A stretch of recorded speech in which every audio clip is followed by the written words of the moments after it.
जनकपुरी ने कहा जी मेरा आंसर ठीक है, चलो ये तो हो गया ठीक। तो यहां लिखो 77,640, ये 40 ही होना चाहिए क्योंकि 60 आखिरी में बैलेंस आ रहा है।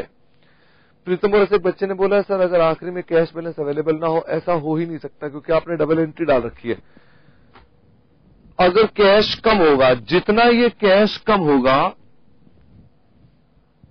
उतना रियलाइजेशन अकाउंट के अंदर भी अमाउंट कम डला होगा, उतना लॉस ज्यादा होगा। जितना ये अमाउंट कम होगा उतना लॉस ज्यादा होगा, उतना लॉस ज्यादा होते ही अपने आप कैश कम निकल आएगा। अगर ये कम होगा तो ये बैलेंस अपने आप कम निकल कर आएगा। इसलिए आप चिंता मत करें, पैसे हमारे पास कभी भी ठीक, कभी भी दिक्कत नहीं देंगे क्योंकि ये असल में डबल एंट्री चल रही है। डबल एंट्री है तो हमेशा टैली होगा ही होगा, ये कभी डिफरेंस आने वाला इसमें नहीं है। अब आप इसका टोटल लगाएं कि इसका टोटल कितना आता है, 1,80,750। इसका टोटल मैंने एक तो लिखा नहीं अभी तक, बाय राम बाय रहीम 163 410 और 77 640। अब टोटल लगाना पड़ेगा आपको। ये हो गया 800, 8 3 11, 7 4 11 और 1 12, 4 21 800, 4 21 800। आप भी मिलाकर देख लीजिए। एक बार रियलाइजेशन अकाउंट दिखा दीजिए आप किरण, ये वाला खाता दिखा दीजिए। तो बेटे ये हमने अभी तक बेसिक बातें बताई हैं। जितनी मैंने बातें बताई हैं ये बिल्कुल भी मुश्किल नहीं थी, लेकिन ऑफ कोर्स आपके लिए नई नई चीजें थी। बंद करो। आपके लिए बिल्कुल ये पहली बार आप कर रहे थे, इसलिए आपको पता चला। तो बेटे आप लोगों को आवश्यकता पड़ सकती है, आपको पक्का आवश्यकता पड़ सकती है। अरे बाप रे, अच्छा तो आप लोगों को आवश्यकता पड़ सकती है किस, नहीं बस ठीक है दिख रहा है, हाँ जी। तो आप लोगों को बेटे इसकी आवश्यकता पड़ सकती है कि हम लोग अपने पास किस प्रकार से उसकी प्रेजेंटेशन करें। मेन तो प्रेजेंटेशन है कि कैसे काम बंद होता है, एसेट्स एंड लायबिलिटी किस प्रकार से दिखाए जाते हैं, रियलाइजेशन अकाउंट किस प्रकार दिखाया जाता है। ये अकाउंट हम इस प्रकार से प्रेजेंट करते हैं। देख लिया होगा बच्चे ने, बस अब ठीक है हटा लो। हाँ जी, अब मेरे साथ साथ आगे चलेंगे। सर इसकी और प्रैक्टिस कराओगे? बिल्कुल, लेकिन इसकी प्रैक्टिस और कैसे होगी? मैंने कहा ना 16 कॉन्सेप्ट हैं, धीरे धीरे बढ़ते जाना है। हमने अभी 6 कॉन्सेप्ट में क्या करना है, एक कॉन्सेप्ट एक सवाल, एक कॉन्सेप्ट एक सवाल, और फिर आगे छठे के बाद हमने आकर उसको बढ़ा देना है। तो आप इसलिए मेरी बात को ध्यान से सुनिए कि हम किस प्रकार से अपने क्वेश्चन स्कोर करेंगे। अभी और क्वेश्चन मेरे पास है, मैं उन क्वेश्चन पढ़ाऊंगा, लेकिन मुझे अपने साथ आपको कुछ और बातें भी बतानी पड़ेंगी जो आपको पता होनी चाहिए, हम तभी उसके अंदर आगे चल पाएंगे। हाँ जी, अपने पास लिखना शुरू करेंगे। Concept number 2, concept number 2, concept number 2। और सेकंड कॉन्सेप्ट किसका है? सेकंड कॉन्सेप्ट है बेटे कि हम किस प्रकार से अपने पास, एक बच्चे ने बोला अगला क्वेश्चन बताओ। अगला क्वेश्चन नहीं बेटे, अब मेरी बात सुनो पहले, क्योंकि ना अभी तो पार्टनरशिप में कुछ करा ही नहीं हमने, अभी सवालों की झड़ी कैसे लगाए, अभी तो हमने कई बातें करनी है इसके अंदर। बस मैंने अपने पास ब्रॉडली बता दिया कि बुक्स बंद ऐसे होती है। सीए साहब अगला कॉन्सेप्ट बहुत छोटा है और बहुत ही आसान है, खैर आसान तो सारे ही है। कॉन्सेप्ट नंबर 2, थोड़ा नजदीक चले जाना। कॉन्सेप्ट नंबर 2, हाँ जी,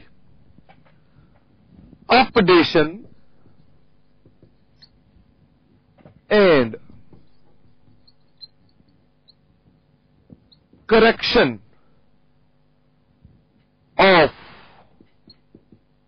बैलेंस शीट्स। सर इसके ऊपर और सवाल कराओ ना, पार्क एंड से रिक्वेस्ट आई है। बेटे अगला जो कॉन्सेप्ट सवाल कराऊंगा ना उसमें पहला भी होगा और ये भी होगा। इसका मतलब कॉन्सेप्ट 1 तो चलेगा ही चलेगा, कॉन्सेप्ट 2 भी जुड़ जाएगा। थोड़ा सा मुश्किल होते चले जाएंगे ना सवाल, इसलिए आप निश्चिंत रहें। आपको इस कॉन्सेप्ट के अंदर भी पिछले कॉन्सेप्ट की आवश्यकता पड़ेगी साथ साथ में। Updation and correction of accounts, CA साहब अच्छी तरह समझ लें, ये बिल्कुल छोटी सी बात है, लेकिन अब क्या करें, अब पेपर में आती है तो हम लोग कैसे कैसे करेंगे। बेटे सुनो, पहले अभी लिख नहीं रहे, पहले मेरी बात को सुनना, अभी कुछ नहीं लिख रहे, अभी समझाने के लिए मैं चार्ट से बना रहा हूं। अभी जो क्वेश्चन आपने किया राम रहीम वाला, वो था क्वेश्चन नंबर 24, उसकी बैलेंस शीट थी 31/3/1998 की। इस दिन की बैलेंस शीट थी और उसने कहा बच्चों बुक्स क्लोज करके दिखाओ। मैंने कॉन्सेप्ट नंबर 1 लगाया और बुक्स बंद कर दी। बिल्कुल ठीक। क्या हो अगर मैं आपको बैलेंस शीट ना दूं? सर क्या बात कर दी आपने, बुक्स कैसे बंद करेंगे? इसके बगैर तो बुक्स बंद ही ना हो पाएंगी। बुक्स बंद करने के लिए तो आवश्यक है कि यहां पर बैलेंस शीट होनी ही चाहिए। मैं आपको दे देता हूं बैलेंस शीट, यहां पर दे देता हूं 31/3/97 की बैलेंस शीट। और सर ये क्लोज भी फिर यहां कर दो ना, क्लोज वही रखा मैंने। मर गए।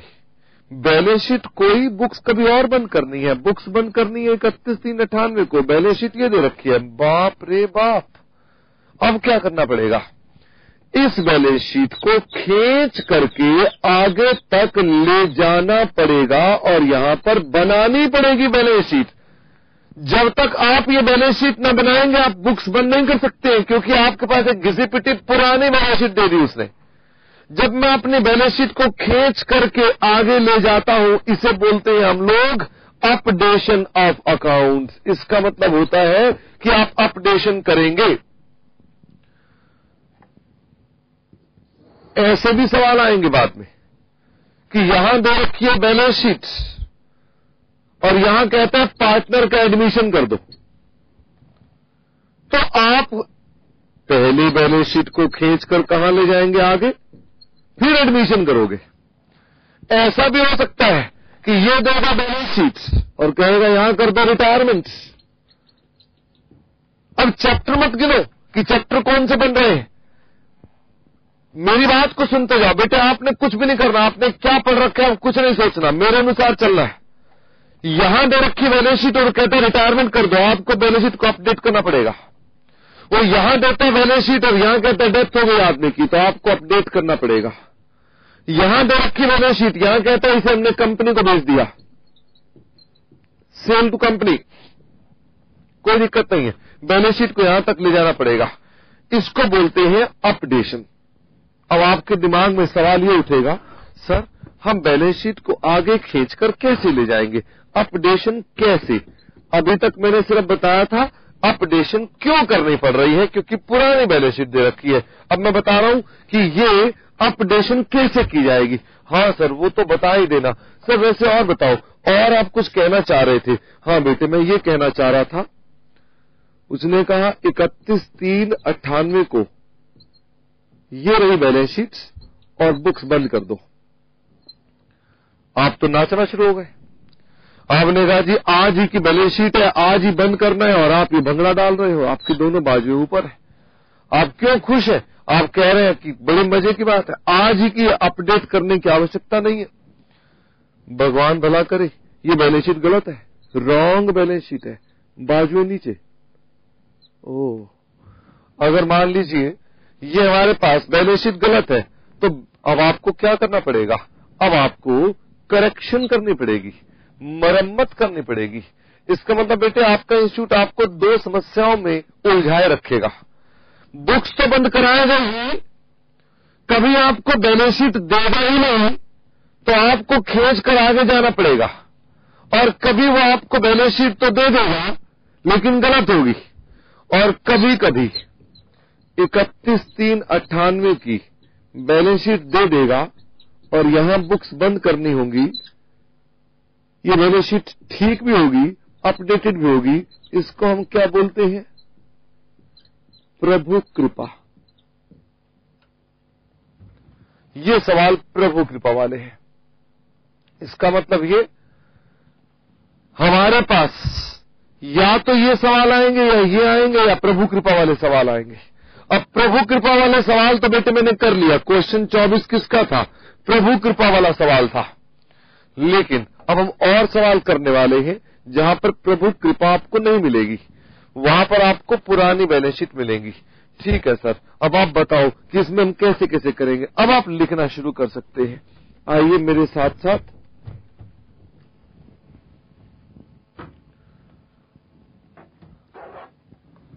लिखें। अपडेशन मीन्स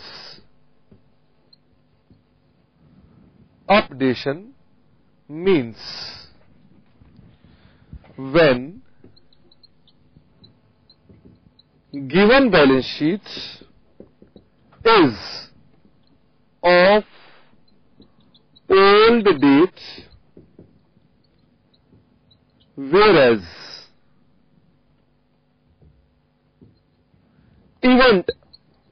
इवेंट हो सकता है बुक्स बंद करना, admission, retirement, admit, retire etcetera, is on current date. Event current date का है, बैलेंस शीट उससे पुरानी डेट की है। Full stop. क्या करना पड़ेगा ऐसे में? लिखें new balance sheet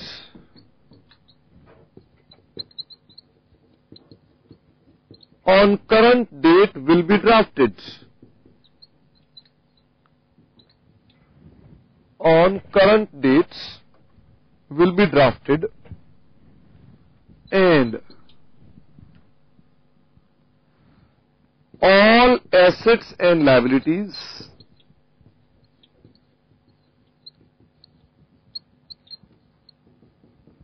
will be shown at new values, given in question.